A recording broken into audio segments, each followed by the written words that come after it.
আসসালামু আলাইকুম ইমরান। তো আজকে আমরা শিখাবো কীভাবে ডিকে উইনে ডিপোজিট করবেন। তো ডিপোজিট করার জন্য প্রথমে ডিকে উইনে আসবেন।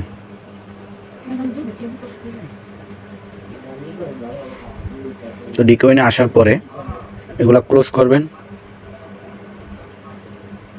তো আমি 5টা টাকা বোনাস পাইছি, এটা ক্লেম করলাম। তো অ্যাকাউন্টে আসবেন। অ্যাকাউন্টে আসার পরে দেখবেন যে এইখানে ডিপোজিট লেখা আছে। তো এই ডিপোজিটে একটা টাচ করবেন। তো ওইখানে আবার কিছু জিনিস খেয়াল করার আছে।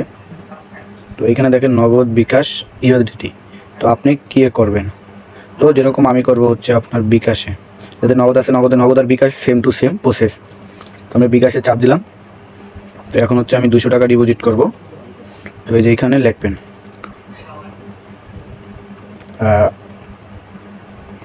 এখানে 200 টাকা লিখবেন। লেখার পরে হচ্ছে আপনার এই যে এখানে ডিপোজিট লেখা আছে, একটু নিচে যাবেন, যা দেখবেন ডিপোজিট লেখা আছে, এখানে চাপ দিবেন। চাপ দেওয়ার পর আপনাদেরকে একটা সাইডে নেবে, তাদের একটা সাইড। ওইখানে নেওয়ার পরে আপনারা হচ্ছে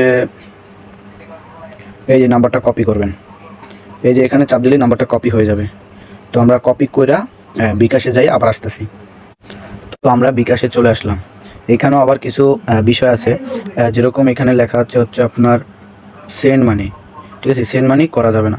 আমরা তো কি করব, আমরা হচ্ছে ডাইরেক্ট সরাসরি ক্যাশ আউট করব। ঠিক আছে, ক্যাশ আউটের যে নাম্বারটা আমরা কপি করলাম, ওই নাম্বারটা এখানে পেস্ট করব। করার পরে এখানে লেখা আছে হচ্ছে আপনার ট্যাপ টু ক্যাশ আউট। তো আমরা চাপ দেবো। এখানে চাপ দেওয়ার পরে যেই কয়টাকেও যেখানে দিয়েছিলেন ওই কয়টাকে এইখানে দিবেন।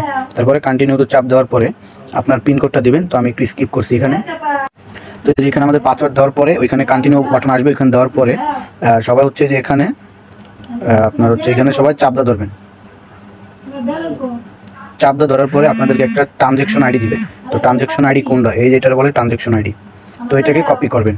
এই যে হচ্ছে আপনার এই যে এখানে দেখেন একটা কপি অপশন আছে, এখানে চাপ দিবেন। এই যে এখানে চাপ দেওয়ার পর কপি হয়ে গেছে। তারপরে আমরা ওই সাইডে যাব, যে সাইডে আমরা ছিলাম। ওইখানে আইসা যে এখানে আবার একটা বিষয় আছে, যেরকম আপনার হচ্ছে এই বক্সের ভিতর ওই যে এখন যে বর্তমানে বিকাশের টাকা পাঠায় যে ট্রানজ্যাকশন আইডিটা কপি করলাম, ওইটা এখানে এসে পেস্ট করবেন। করার পরে হচ্ছে আপনার যেখানে নিশ্চিত দিবেন, বা আপনাদের ইংলিশ আসতে পারে, বাংলা আসতে পারে। এখানে দেওয়ার পর কনফার্মে চাপ দিবেন। আবারও দেওয়ার পরে দু একবার চাপ দিবেন। ঠিক আছে, অনেক সময় আসতেও পারে, নাও আসতে পারে। তো চাপ দিবেন। আমাদের একটু নেট প্রবলেম, তার হচ্ছে একটু সময় লাগছে। তো আপনাদেরকে ওইখান থেকে কিছুক্ষণ লোড নেবে। যাদের নেট পুরোপুরি ফুল থাকবে তাদেরকে ডাইরেক্ট সরাসরি এখানে নিয়ে আসবে। তো এই যে দেখেন আমাদের 200 টাকা আইসা পড়ছে। তো সবাই ভালো থাকবেন, সুস্থ থাকবেন। আল্লাহ হাফেজ।